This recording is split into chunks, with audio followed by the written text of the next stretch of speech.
एक बार फिर आपने आज मौका दिया कि हम आप यहाँ बैठ के पिता परमेश्वर आपके वचनों के ऊपर ध्यान लगाए, जाने कि हम आपका प्लान हम लोगों के लिए क्या है। पिता परमेश्वर, उसके लिए हम आपका धन्यवाद देते हैं। पिता परमेश्वर, प्रत्येक सुनने वाले और देखने वाले को प्रार्थना करते हैं कि पिता परमेश्वर आज आप अपने वचनों के द्वारा उनसे बातें करिए और उनको बतलाइए कि आप अपने वचनों के द्वारा अपने लोगों का किस प्रकार पिता परमेश्वर आप उनको उत्साहित करते हैं। धन्यवाद देते हैं, सारा आदर महिमा हम आपको देते हैं यीशु मसीह के नाम से। आज हम पढ़ेंगे भजन संहिता 138 उसका 8वां वचन और उसके पहली लाइन पढ़ेंगे। Psalms 138 and verse 8 first line. यहोवा मेरे लिए सब कुछ पूरा करेगा। ये कहता है कि यहोवा मेरे लिए सब कुछ पूरा करेगा। चलिए कहिए कि यहोवा मेरे लिए सब कुछ पूरा करेगा।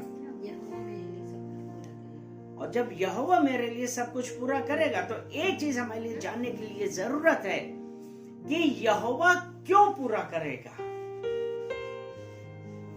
जैसे आज मैं किसी से पूछ रहा था कि अगर ये आपका बेटा है या आपकी बेटी है, क्या कोई दूसरा आदमी आपके बेटे के लिए सब कार्य करेगा? नहीं करेगा। क्यों? क्योंकि जो आपका आपके पुत्र या पुत्री के साथ जो संबंध है वो किसी और का नहीं हो सकता है। तो इसलिए अब हमारे लिए ये जरूरी है कि हम जाने कि हम परमेश्वर के क्या हैं। हमारा और परमेश्वर का या आपका और परमेश्वर का क्या संबंध है, और ये संबंध जानने के लिए हम पढ़ेंगे यूहन्ना की पत्री उसका पहला अध्याय उसका 12वां वचन। परंतु जितनों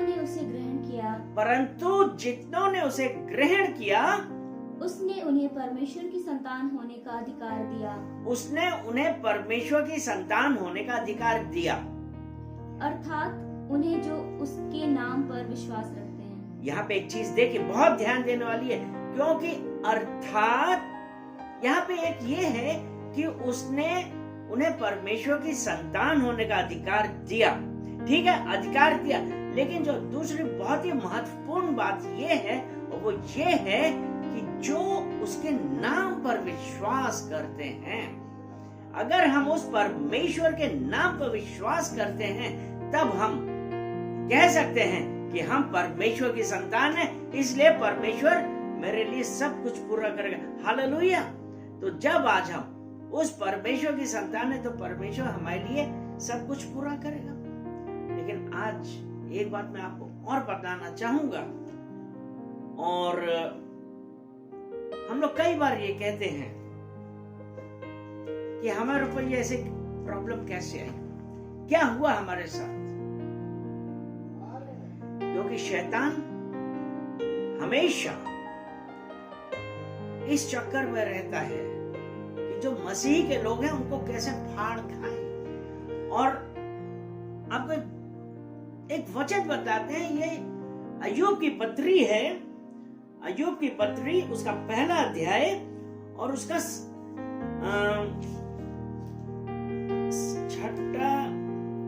छठा और 7वां वचन हम पढ़ते हैं। अय्यूब की पत्री पहला अध्याय उसका 6 और 7वां वचन।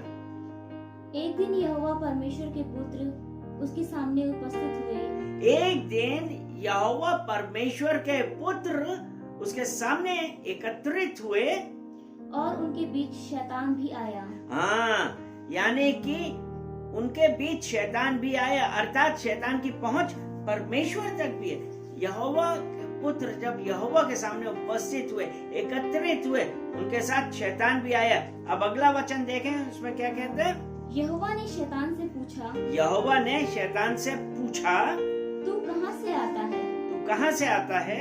शैतान ने यहोवा को उत्तर दिया, और शैतान ने यहोवा को उत्तर दिया, पृथ्वी पर इधर उधर घूमते फिरते और डोलते डोलते आया हूँ। पृथ्वी पर घूमते फिरते और इधर उधर डोलते हुए आया हूं।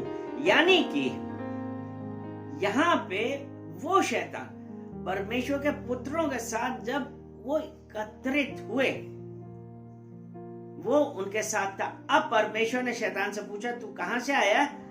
तो उसने कहा कि मैं पृथ्वी पर इधर उधर घूमते हुए, इधर उधर डोलते हुए, यानी कि परमेश्वर के पास जाना और पृथ्वी पर डोलना, यह शैतान का काम है। और जब हम यही अय्यूब का अगला वचन पढ़ते हैं, तब परमेश्वर ने शैतान से कहा, 8वां वचन हम जब पढ़ेंगे, यहोवा ने शैतान से पूछा, यहोवा ने शैतान से पूछा, क्या तूने मेरे दास अय्यूब पर ध्यान दिया है? क्या तुमने मेरे दास अय्यूब पर ध्यान दिया है? क्योंकि उसके तुल्य खरा और सीधा और मेरा भय मानने वाला और बुराई क्योंकि से उसके तुल्य खरा, सीधा और मेरा भय मानने वाला और बुराई से दूर रहने वाला और बुराई से दूर रहने वाला मनुष्य और कोई नहीं है। मनुष्य और कोई नहीं। यानी कि अब आप एक चीज देखिए, जब वो शैतान कहता है, यहोवा से कहता है, मैं पृथ्वी पे डोलता हुआ और इधर उधर सब होता हुआ, घूमता फिरता इधर उधर डोलता हुआ आया हूं। अब परमेश्वर ने क्या कहा कि क्या तुमने मेरे अय्यूब कि क्या तुमने मेरे दास अय्यूब को देखा है? क्योंकि उसके सामने उसके समान खरा व्यक्ति कोई नहीं है। अब आप एक चीज ये देखिए कि शैतान को परमेश्वर पूछ रहे हैं, खरा व्यक्ति कोई नहीं है। बेटा 8वां एक बार फिर से पढ़ेंगे हम। यहोवा ने शैतान से पूछा, यहोवा ने शैतान से पूछा, क्या तूने मेरे दास अय्यूब पर ध्यान दिया है? क्या तूने मेरे दास अय्यूब पर ध्यान दिया? यानी कि परमेश्वर शैतान से कह रहे हैं, जो परमेश्वर के करीब उनका दास अय्यूब, परमेश्वर ने से पूछा, क्या तूने मेरे दास अय्यूब पर ध्यान दिया है? क्योंकि उसके तुल्य खरा और सीधा क्योंकि उसके तुल्य खरा और सीधा और मेरा भय मानने वाला और मेरा भय मानने वाला और बुराई से दूर रहने वाला, भय मानने वाला, बुराई से दूर रहने वाला मनुष्य और कोई नहीं है। यहाँ पे देखा आपने? अब ये देखिए, परमेश्वर ने ही पूछा। परमेश्वर हम सबकी टेस्टिंग करता है, ध्यान रखिए, यह बहुत जरूरी बात है। इसीलिए अब हमको क्या करना है? परमेश्वर की संतान होते हैं हम। परमेश्वर ने हमको संतान कहा, हमारा काम क्या है ये हम पढ़ेंगे। पहला पतरस उसका 5वां अध्याय उसका 8वां वचन। पहला पतरस 5वां अध्याय और 8वां वचन।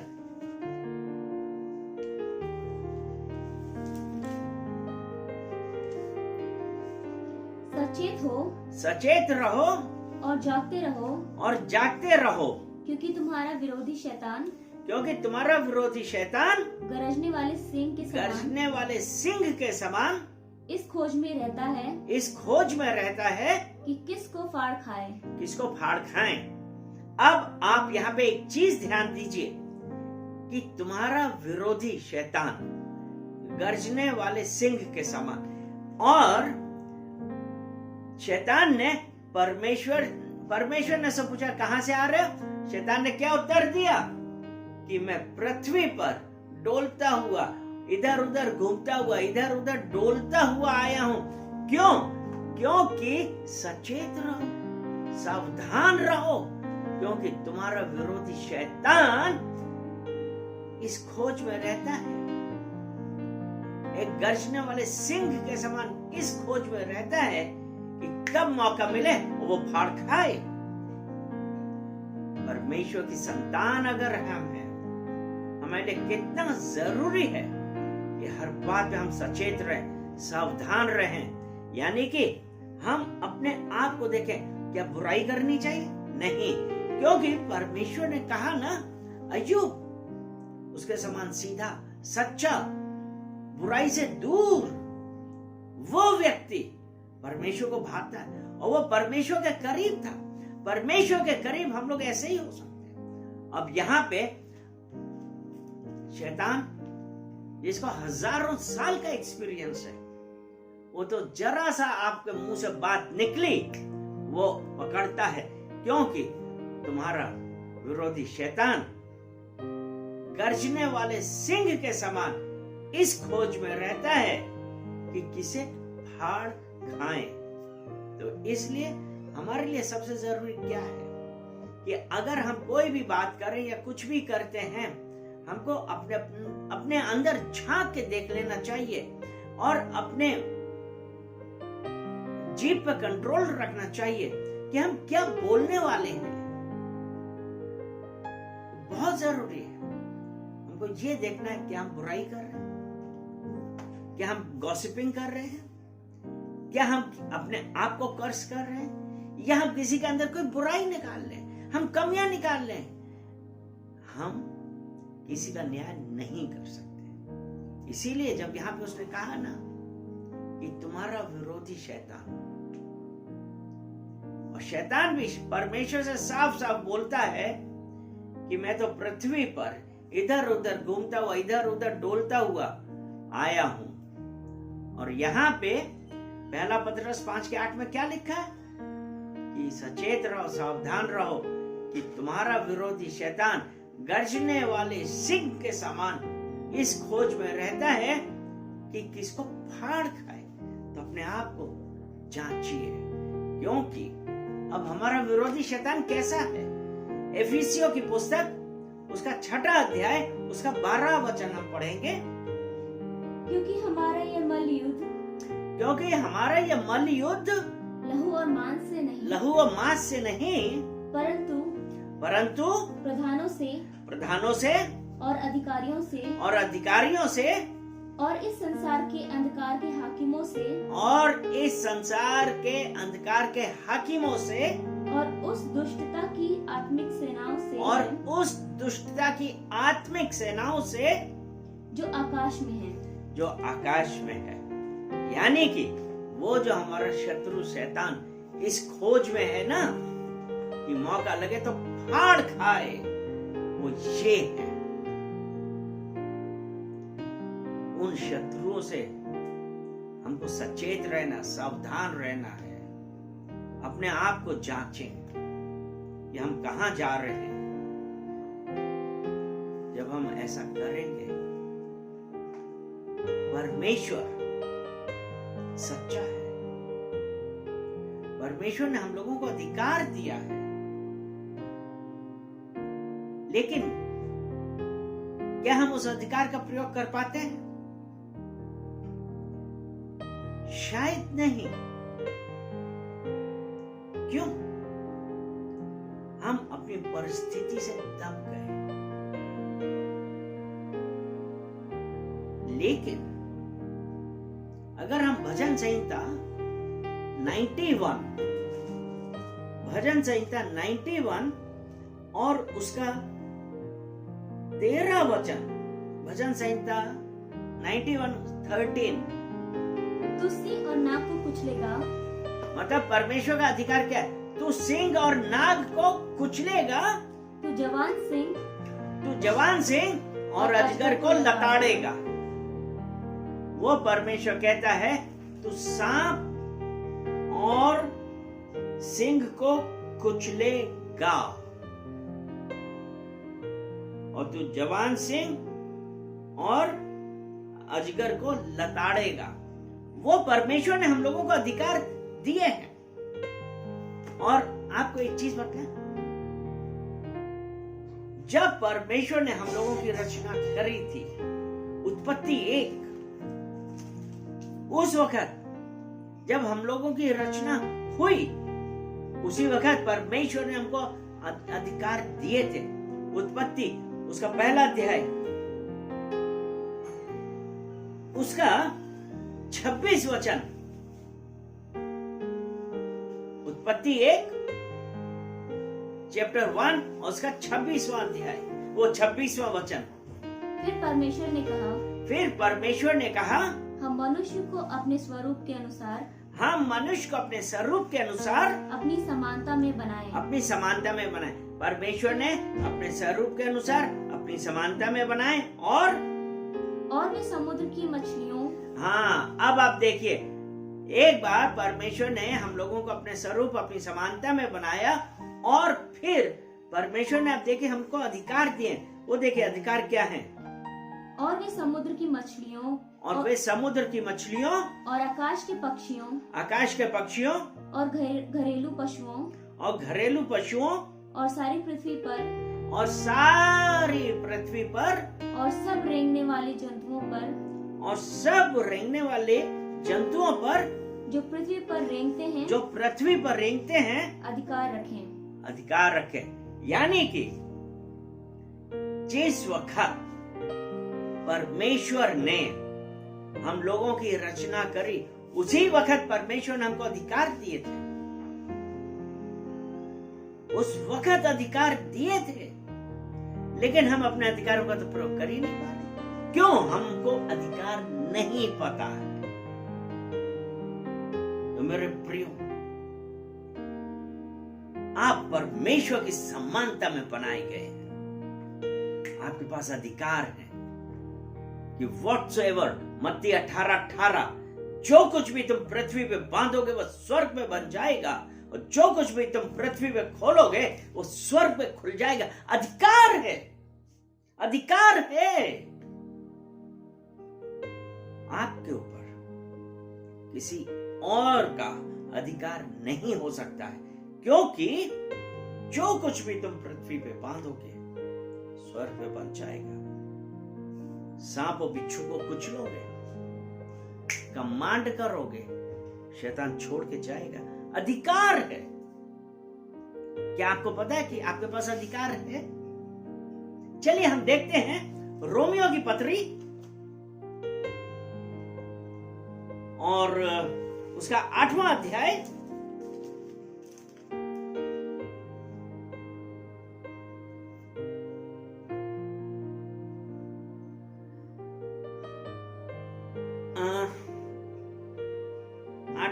उसका 14 वचन।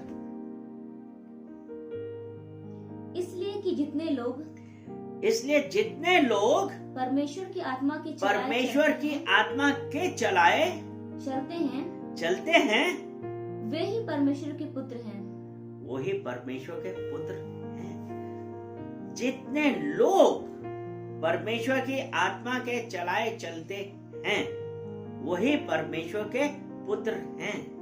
क्या आप और हम परमेश्वर की आत्मा के द्वारा चलाए चल रहे हैं, या हम इस सांसारिक रीतियों के अनुसार चल रहे हैं? देखिए, यहां पे तो यह बताया कि हम परमेश्वर की आत्मा के द्वारा चल रहे हैं, या रोमियो उसका पहला अध्याय और उसका 21 वचन हम पढ़ेंगे। रोमियो की पत्री पहला अध्याय chapter 1 verse 21। Romans chapter 1 verse 21। इस कारण कि परमेश्वर को जानने पर भी उन्होंने परमेश्वर के योग बढ़ाई और धन्यवाद न किया। या क्या? परमेश्वर को जानने के बावजूद, यानी कि वो परमेश्वर की आत्मा के द्वारा नहीं चल रहे थे। परमेश्वर को जानने के बावजूद भी परमेश्वर के योग्य कार्य नहीं किया। हाँ, परंतु व्यर्थ विचार करने लगे, यहाँ तक कि उनका निर्बुद्धि मन अंधेरा हो गया। यानी कि यहाँ तक कि उनका निर्बुद्धि मन अंधेरा हो गया। अर्थात कि हम परमेश्वर को तो जानते हैं, लेकिन अगर हम परमेश्वर के द्वारा नियत किया गया या परमेश्वर के कमांडमेंट्स के अनुसार कार्य ना करें, तो वही हुआ ना कि परमेश्वर को जानने के बावजूद भी हमने कार्य कैसे किए? क्या वो परमेश्वर की इच्छा के अनुसार थे? मेरे ख्याल से तो शायद नहीं। क्योंकि इसमें तो साफ लिखा है ना कि उन्होंने परमेश्वर के योग्य कार्य नहीं किया, यहां तक कि उनका निर्बुद्धि मन अंधेरा हो गया। वो परमेश्वर जिसने हमको अधिकार दिया है, जिसने हमको अपना पुत्र कहा है, और उसने ये भी कहा है कि जो परमेश्वर की आत्मा के चलाए चलते हैं वो परमेश्वर के पुत्र हैं। अब आत्मा के चलाए चलते हैं कैसे? अगर पहला कुरिन्थियों उसका 6 अध्याय उसका 17 वचन निकालें, पहला कुरिन्थियों उसका 6 अध्याय और 17 वचन, और जो प्रभु की संगति में रहता है, जो प्रभु की संगति में रहता है वो उसके साथ एक आत्मा हो जाता है। यानी कि जब हम प्रभु की संगति में रहेंगे तब हम उसके साथ एक आत्मा हो जाएंगे। और रोमियो 8:14 में हमने क्या पढ़ा था? 8:14 में हमने यही तो पढ़ा था कि जितने लोग परमेश्वर की आत्मा के चलाए चलते हैं वो परमेश्वर के पुत्र हैं। और परमेश्वर की आत्मा के चलाए चले कैसे चलेंगे? जब हम परमेश्वर के साथ एक आत्मा होंगे। हालेलुया! जब हम परमेश्वर के साथ एक आत्मा होंगे तब हम परमेश्वर की आत्मा के चलाए चलेंगे। अरे जब हमारी संगति नहीं होगी तो क्या हम परमेश्वर के अनुसार चल पाएंगे? नहीं, हम लोग बिल्कुल नहीं चल पाएंगे, क्योंकि हमारे निर्बुद्धि मन में अंधेरा है। जबकि परमेश्वर ने हमको अपना पुत्र कहा।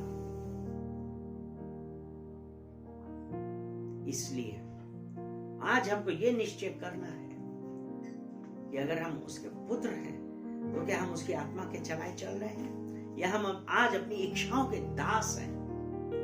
क्योंकि आप जिसके लिए दब के चलेंगे यानी कि आप उसके दास हुए।